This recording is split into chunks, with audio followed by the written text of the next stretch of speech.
আমি একটা জিনিস ভেবে আশ্চর্য হয়ে যাই।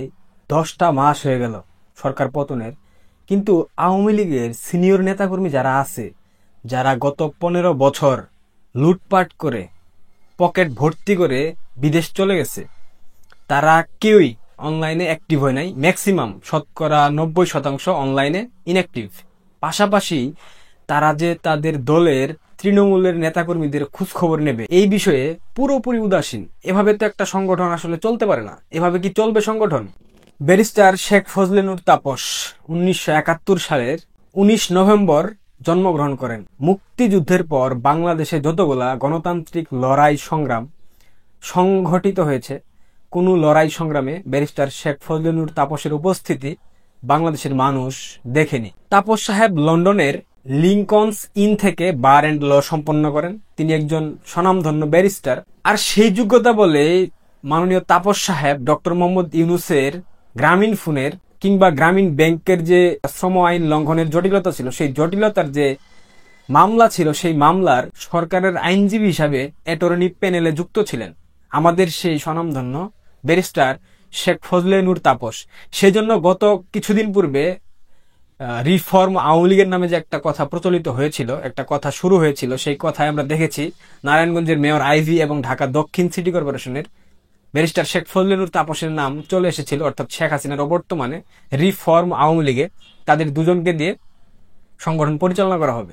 21 শতাব্দী শুরুর পর যে ব্যক্তি রাজনীতি করলো, সে ব্যক্তি দলের মধ্যে কোনো লড়াই সংগ্রামে কোনো প্রকার ভূমিকা ছাড়াই 2008 সালে ঢাকার মতো গুরুত্বপূর্ণ জায়গা, যেখানে বঙ্গবন্ধুর বাড়ি অবস্থিত, ঢাকা 10 আসন থেকে তিনি ইলেকশন করে নৌকা প্রতীকে এমপি নির্বাচিত হলেন। এই 2008 সালের ইলেকশনের পূর্বে যে বাংলাদেশে 111-এর মতো একটা ক্রান্তি লগ্ন পার করেছে বাংলাদেশ আওয়ামী লীগ, সেখানে কি ব্যারিস্টার তাপসের কোনো অবদান ছিল? আপনারা কেউ বলতে পারবেন? না মুক্তিযুদ্ধে অবদান ছিল, না 90-এর স্বৈরাচার বিরোধী আন্দোলনে অবদান ছিল, না 111-এ ব্যারিস্টার তাপস আওয়ামী লীগের হয়ে 2 লাইন কথা বলেছেন কিংবা 2 লাইন লিখেছেন। আমি দেখি নাই, অনেকের কাছ থেকে শুনেছি, জেনেছি, কিন্তু আমি তাপস সাহেবের বাংলাদেশ আওয়ামী লীগের পক্ষে গণতান্ত্রিক কোনো লড়াই সংগ্রামে 2 লাইন কথা বলার মতো সুযোগ সৃষ্টি হয়নি, কিংবা সৃষ্টি হলেও তিনি সেটা বলেন নাই। তিনি যখন 2008 সালে ঢাকার 10 আসনে আওয়ামী লীগের মনোনীত এমপি হন, ভোটের মাধ্যমে হয়েছিলেন, সেই সময় তার বয়স ছিল 37 বছর। তিনি কোনো অবদান রাখলেন না দলে, সংগঠনে, কিংবা শেখ হাসিনার আওয়ামী লীগকে সুসংগঠিত করতে। তাহলে কোন ক্ষমতা বলে, কোন শক্তিমত্তার জায়গা থেকে তিনি আওয়ামী লীগের এমপি বনে গেলেন এত অল্প বয়সে? সেই সময় কিন্তু বাংলাদেশ আওয়ামী লীগের এত তরুণ এমপি ছিল না, তিনি সম্ভবত প্রথম। এরপর পলক সাহেব মনে হয়েছিলেন 2008 কিংবা 2014, আমার স্পষ্ট মনে নাই। তার একমাত্র যোগ্যতা, তিনি বঙ্গবন্ধুর ঘনিষ্ঠ সহচর, বঙ্গবন্ধুর ভাগ্নে শেখ মনির, যুবলীগের প্রতিষ্ঠাতা চেয়ারম্যান যিনি ছিলেন, শেখ মনির ছেলে। এটাই তার যোগ্যতা, এবং সেই যোগ্যতা বলে তিনি এমপি হলেন। 2014 সালেও এমপি হলেন। এরপর 2018 সালে এমপি হলেন। 2020 সালে এসে তার হঠাৎ মনোবাসনা হলো তিনি ঢাকা দক্ষিণ সিটি কর্পোরেশনের মেয়র নির্বাচিত হবেন, এবং তিনি মেয়র হলেন এমপি পদে পদত্যাগ করে। মেয়র হবার পর তার যে কর্মকাণ্ড, এগুলা বলতে গেলে সারা দিন বলতে পারবো, কিন্তু শেষ হবে না। তার মধ্যে উল্লেখযোগ্য যে বিষয়গুলো ছিল, তিনি ঢাকা দক্ষিণ আওয়ামী লীগকে পুরোপুরি মাটির সাথে মিশিয়ে দিয়েছেন। শাহ আলম মুরাদ, ঢাকা দক্ষিণ আওয়ামী লীগের সাবেক সাধারণ সম্পাদক, তার রাজনৈতিক ক্যারিয়ারকে বরবাদ করে দিয়েছেন। শাহ আলম মুরাদ এই মুহূর্তে তিনি জেলবন্দি রয়েছেন। অবৈধ ইউনূস সরকার তাকে মিছিল করার অপরাধে তাকে গ্রেফতার করেছে। এরপর আওয়ামী লীগ সহ যুবলীগ, ছাত্রলীগ, স্বেচ্ছাসেবক লীগ, প্রত্যেকটা অঙ্গ সংগঠনকে তিনি নিজের হাতের পুতুল বানিয়ে খেলাধুলা করেছেন, পুতুল নাচ নাচিয়েছেন। ঢাকা দক্ষিণ সিটি কর্পোরেশনে প্রত্যেকটা জায়গায় তিনি তার ব্যক্তিগত লোকজন দিয়ে একচ্ছত্র আধিপত্য বিস্তার করেছেন।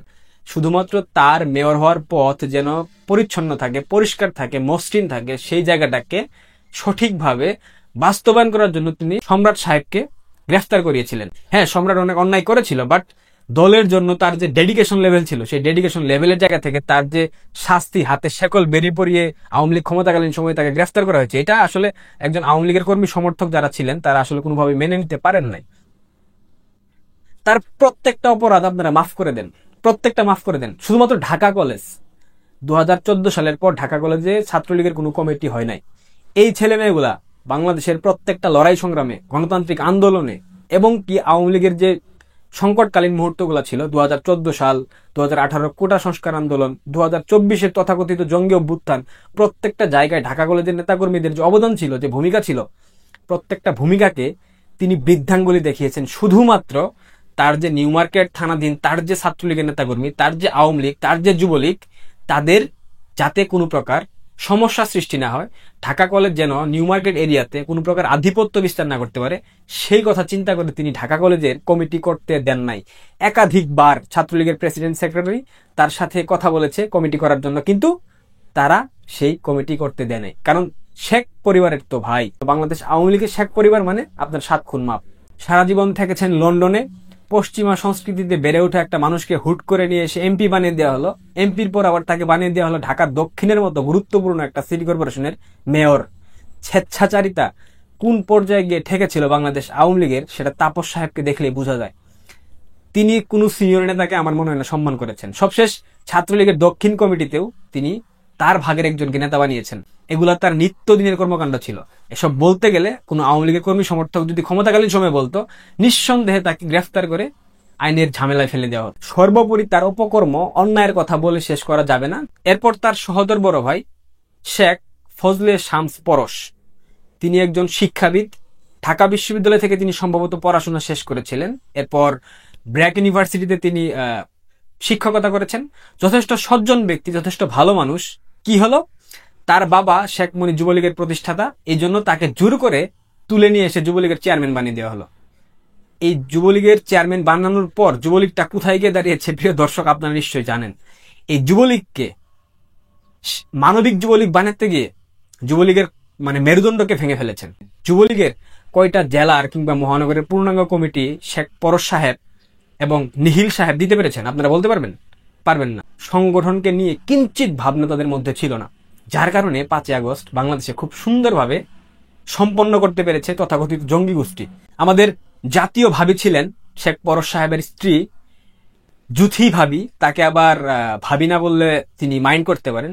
মূলত শেখ পরশ সাহেব ছিলেন শুধুমাত্র সাংগঠনিক পদবিতে একজন চেয়ারম্যান, বাট যুবলীগের প্রত্যেকটা বিষয় নিয়ন্ত্রণ করতেন আমাদের জুথি ভাবি। জুথি ভাবিকে যারা খুশি করতে পারত তাদের যুবলীগের পদ পদবি পাওয়া ছিল ডাল ভাতের মতো সহজ বিষয়। এবং কি ঢাকা মহানগর উত্তর এবং দক্ষিণের মতো জায়গাতে জুথি ভাবি অসংখ্য পাইটো সৃষ্টি করেছিলেন এবং প্রত্যেকে ছাত্রলীগের সাবেক নেতা, আমি সবাইকে চিনি।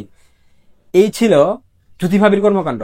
যুবলীগের পূর্ণাঙ্গ কমিটিতে 1/3 লোক জুথি ভাবির নিয়ন্ত্রণে ছিল, অর্থাৎ জুথি ভাবি যাদের নাম বলেছে তারাই কমিটিতে এসেছিল, এর বাইরে কেউ আসতে পারেনি। জুথি ভাবির গ্রুপিং এর কারণে চট্টগ্রাম ছাত্রলীগের যে প্রভাবশালী ছাত্র নেতা নুরুল আজিম রনির মতো অসংখ্য ছেলের ক্যারিয়ার বরবাদ হয়ে গেছে শুধুমাত্র এই জুথি ভাবিদের রাজনৈতিক দুর্বৃত্তায়নের কারণে।